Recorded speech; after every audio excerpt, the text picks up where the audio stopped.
Hey, what's going on guys? RVZ Stealth here, and in today's video I have, in my opinion, the best top lane champions for Season 4, patch 4.13.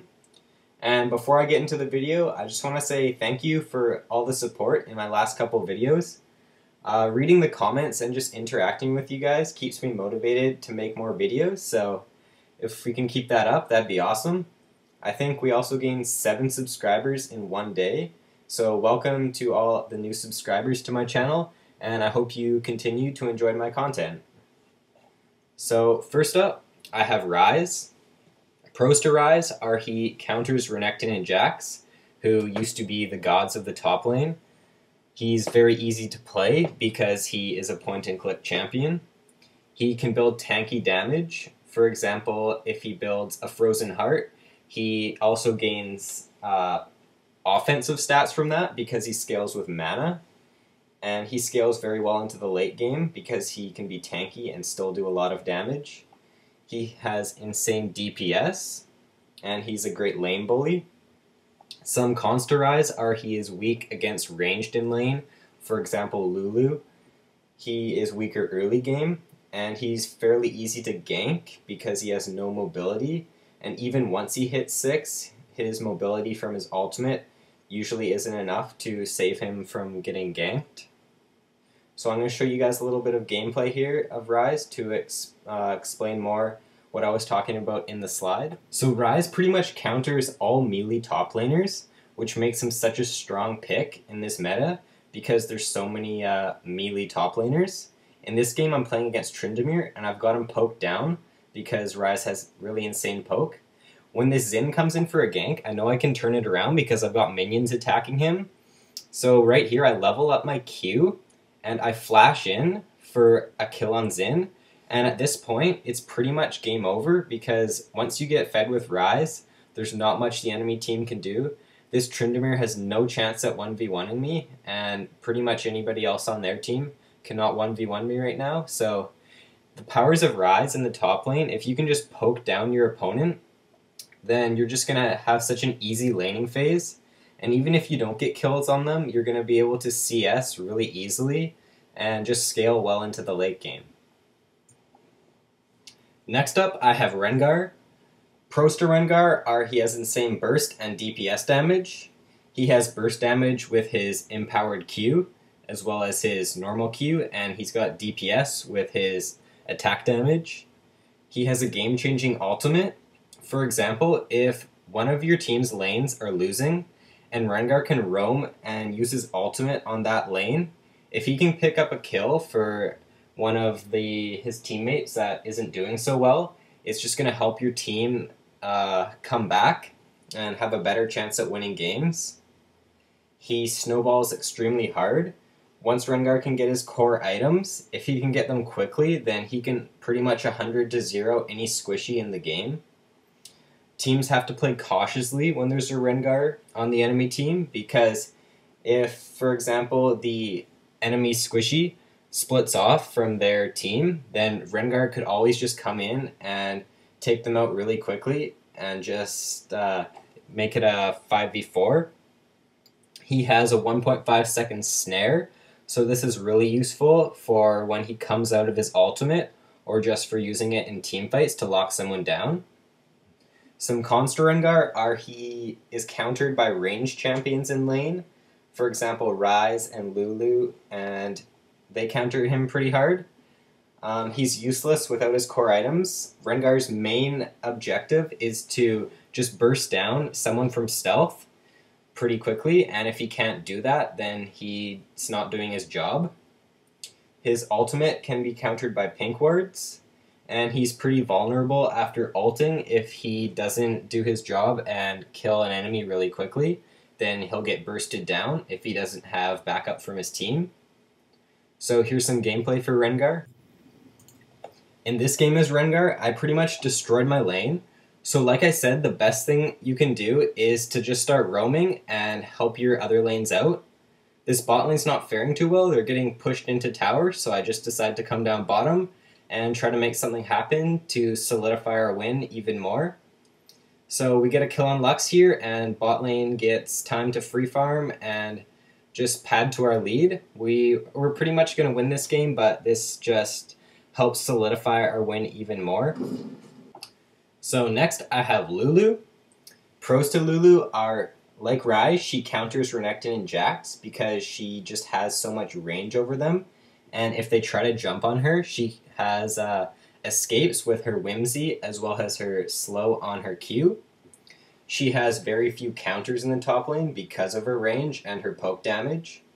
She is useful even when behind because she has CC in her Q. She has a speed boost, she has a shield, and her ultimate gives health. So Lulu is just a really strong pick, no matter if you're behind or ahead. She has good CC, like I said, in her ultimate and her Q. She has great poke in lane, she has great mobility, and she has an amazing ultimate. I couldn't really think of many cons for Lulu. The only one I can really think of is she needs an AD mid. If you have an AP mid laner, then the enemy team can just itemize against you and build a lot of magic resist. So try to communicate with your team if you're going AP Lulu top and try to get a mid laner with AD, like Yasuo, for example. So unfortunately, I do not own Lulu as a champion, so I don't have any gameplay for her. Next up, I have Nidalee. So pros to Nidalee are she's strong early game. She has great poke damage with her spears and just her auto attacks. She has good sustain in lane because of her heal. You want to max that first on Nidalee because it just gives you so much sustain and it also helps you push towers faster. She's a great split pusher because of the attack speed buff on her E, and she's got insane mobility. If you didn't know, whenever you run through bushes as Nidalee, her passive kicks in, which whenever you run through bushes, it gives you a percentage movement speed buff. And as well as Nidalee's W, you can pounce around, giving her extra mobility. Cons to Nidalee are she relies on a strong early game. If she falls behind, she's not very useful in team fights. She's mana hungry, so be careful about spamming your spears and spamming your E in lane.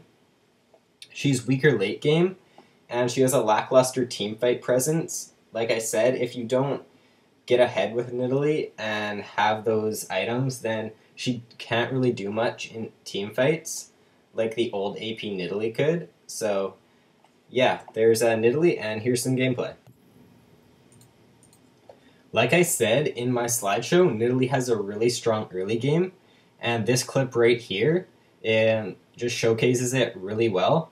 So against this Kayle, I pretty much have the advantage over her because if she pokes me, I can just heal that back up and just keep going in and rinsing or repeating because my heal is better than her heal right now in the game.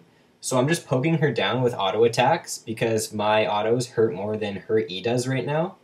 And I land my Q on her and I just pounce in and the execute on my Q catches Kayle completely off guard. She doesn't even use her ultimate there because she's not aware that I have an execute on my Q. So Nidalee just has such a strong early game right now, and you got to be able to take advantage of that if you want to be useful in the late game.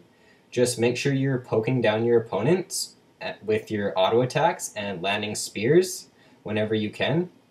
And once you get them poked down to about half health, you can go all in on them because your Q has an execute on it, so the lower health they are, the more damage it will do.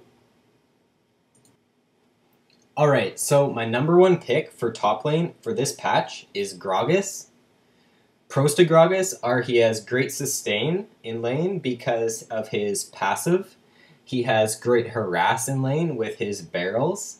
He can build tanky and still do a lot of damage. He has a game-changing ultimate, and I'm going to showcase that in the gameplay that I'll show you guys. He has great CC with his E, his Q, and his ultimate. He counters pretty much every top laner in this meta. Maybe Lulu counters him, but other than that, Gragas pretty much wins every matchup. Cons to Gragas are he falls off late game if he builds more tanky than damage, and he has a higher skill cap than most top laners. Being able to land his ultimate is really key to winning team fights, and it's a little bit harder to get used to than other skill shots in the game. So here's Gragas' gameplay. In this game here, it's a fairly even game. The only one on my team that is fed is me, of course. And if you take away my kills, it's a 5-3 game for them right now.